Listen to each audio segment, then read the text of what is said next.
আমার বেশ মনে পড়ছে একদিন আমার জীবনের মহা অনুভূতির কথা।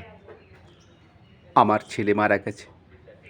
আমার মন তীব্র পুত্রশোকে যখন ভেঙে পড়ছে, ঠিক সেই দিনে, সেই সময়ে আমার বাড়িতে হাসনাহেনা ফুটেছে। আমি প্রাণ ভরে সেই হাসনাহেনার গন্ধ উপভোগ করেছিলাম। আমার কাব্য, আমার গান, আমার জীবনের অভিজ্ঞতার মধ্য হতে জন্ম নিয়েছে। যদি আর বাঁশি না বাজে, আমি কবি বলে বলছি নে, আমি আপনাদের ভালোবাসা পেয়েছিলাম সেই অধিকারে বলছি, আমায় আপনারা ক্ষমা করবেন, আমায় ভুলে যাবেন। বিশ্বাস করুন, আমি কবি হতে আসিনি, আমি নেতা হতে আসিনি, আমি প্রেম দিতে এসেছিলাম, প্রেম পেতে এসেছিলাম।